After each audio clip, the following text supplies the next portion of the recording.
Ang programang ito ay rated SPG. Striktong patnubay at gabay ng magulang ang kailangan. Maaaring may masiselang tema, lengguwahe, karahasan, sexual, horror o droga na hindi angkop sa mga... Kahit ano at ang case ang ipahandle ko sa kanya, may papasa niya.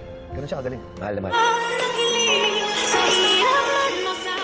Ngayong Martes, nakipagkita nga itong si Doc Carlos Benitez dito kay Michael upang sabihin ito ang kanyang naramdaman na selos dito nga kay RJ.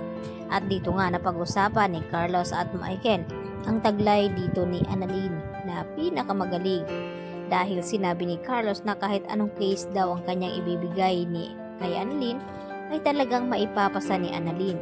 Ganun daw kagaling itong si Annalyn.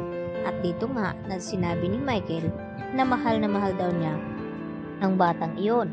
At sana kung may galit man daw itong si Carlos dito kay RJ, huwag daw ibuntong dito kay Annalyn dahil hindi daw ito hahayaan ni Michael na mangyari ang mga iyon. At nangako naman itong si Carlos dito kay Michael na gagawin na niya ang lahat upang matuloy na nga sa pagpunta ng Japan itong si Annalyn.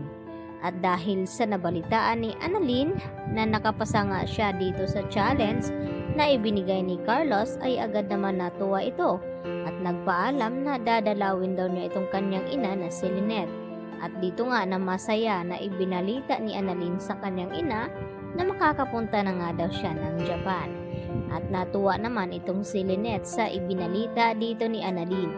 Kaya agad na payakap itong si Annalyn dito sa kanyang ina na si Lynette. At may napansin nga itong si Annalyn dahil umaray nga itong si Lynette nang hawakan at masagi ni Annalyn ang braso nito.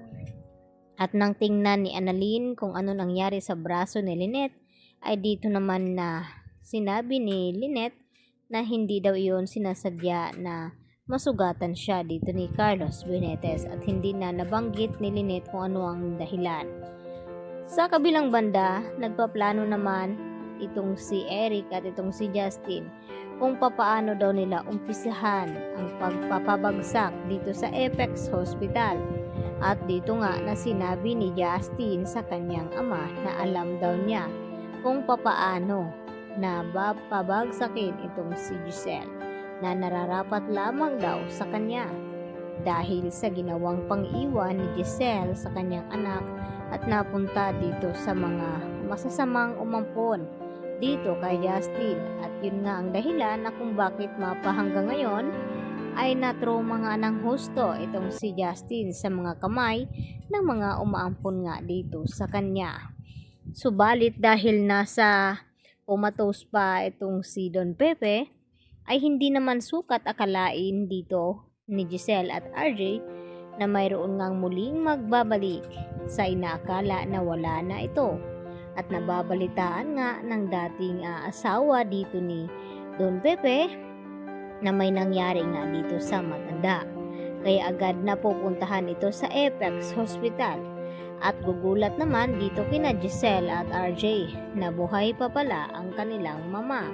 At nagtataka ito na kung bakit anong nangyari dito kay Joselito na kung bakit nakumatos ito. At dito naman na ipinaliwanag ni Giselle at RJ kung ano talaga ang tunay na dahilan na nasangkot nga ito sa kidnapping itong si Don Pepe. At hindi lang iyon dahil natagpuan nga ito sa bangin kaya nagkaroon ng injured ang brain nito at humantong sa pagiging comatose. At ngayon nga maitutuloy na nga ba dito ni Justin at Eric ang kanilang paghihiganti dito sa buong tanyag dahil sa laki ng galit nito, lalo na itong si Eric dito kay Don Pepe na nagawa nga siyang ipakulong nito. At pinagsisihan naman iyon ni Don Pepe dahil humingi nga siya ng tawad dito kay Eric nung ito'y nasa US at matagpuan nga at mahanap itong si Justin roon. At dahil gusto ngang makapaghiganti ni Eric sa pamilyang tanyag at pagbabayarin sa lahat ngang pagpapahirap dito sa kulungan noon dito ni Eric.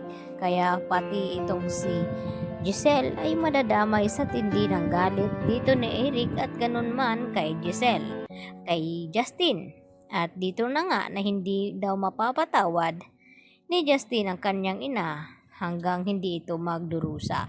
Yan ang ating pagkatutukan bukas sa abot kamay na